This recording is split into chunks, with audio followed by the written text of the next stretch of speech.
राम राम मित्रांनो. इथे कोणीच कोणाचा सक्का नाही. इथे कोणीच कोणाचा सक्का नाही. तुम्ही बोलताय ना तो आपला आहे, खरं तर तो पण आपला नाही. कसं आहे, जमल का नाही माहीत नाही बरं का, पण प्रयत्न करायला काय अडचण आहे. मित्रांनो, आपण आता तामिळनाडू ते पुण्याची ट्रिप भरली होती. आता आपण पंढरपूरमध्ये. ती बघून तुमच्या लक्षात आलंच असेल.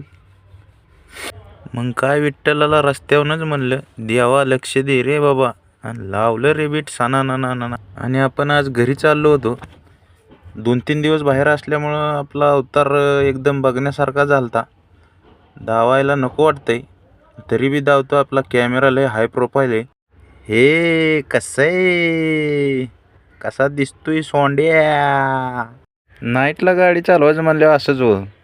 त्यात अजून आपल्या का मोबाईल म्हणजे काय ॲप्पल विप्पल नाही, आपला साधा गरीब आहे, हटाव होई. त्याच्यामुळं थोडंफार आपण चांगलं दिसणारच आहे, आता मला माहिती आहे. तरी पण घ्या समजून. मग का, आपण आता घराकडं टर्न मारला. टर्न मारल्यावर घरी जायचा आनंद वेगळाच की राव. घरी जायचं म्हणजे लय सुख. आणि त्यात अजून आपल्या रस्त्याला लागल्यावर ते म्हणतात की आपली गली में तो कुत्ता भी शेर होते. बघा कसा वरट्या खानला, पूर्ण गाडी येते तरी सुट्टी नॉट सनाट पुढं. चेहरा बघून तुमच्या लक्षात आलंच असेल, मला लय झोप आलती. त्याला तरी काय म्हणायचं आहे राव. 27-28 तास आपण ड्रायव्हिंग करून इथपर्यंत आलतो, आणि त्यात अजून घरजवळ राहिलं होतं, त्याच्यामुळं झोपून चालणार नव्हतं. मग काय, इथं चहाच्या ठिकाणी जरा चहा प्यावा म्हणलं.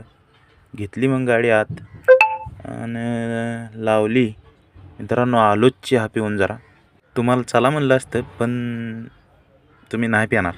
चहा पिऊन आलो आणि लगेच लावलं रिपीट, कारण भूक लय लागलेली. म्हणलं चला गाड्या, आता फास्टच जावं लागेल, म्हणून काय लय टाईमपास करत बसलोच नाही.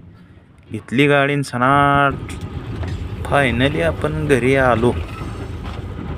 घेतला घराकडं टन. मग काय राव, आनंदच आनंद. आता घराकडे जाताना हाय थोडा रस्ता खराब, पण त्याला काय आता इलाज नाही. चला मित्रांनो, जातो, जेवतो आणि झोपतो निवांत. भेटू उद्या आपण. हा, पण आता जाता जाता एक काम करा. आता बरीच जण मला काय काय म्हणणार आहेत. काय बघा, तुम्हाला काय वाटतंय ती काय मनात इच्छा येईल ती कमेंट करा. व्हिडिओ आवडू नाही आवडू कसं का असं ना, पण एखादी लाईक करा. आता मी चालू केलं, मी काय आता बंद करणार नाही. तुम्हाला जर माझ्यासोबत भरपूर काय बघायचं असेल, ऐकायचं असेल, तर मला एक सबस्क्राईब करा.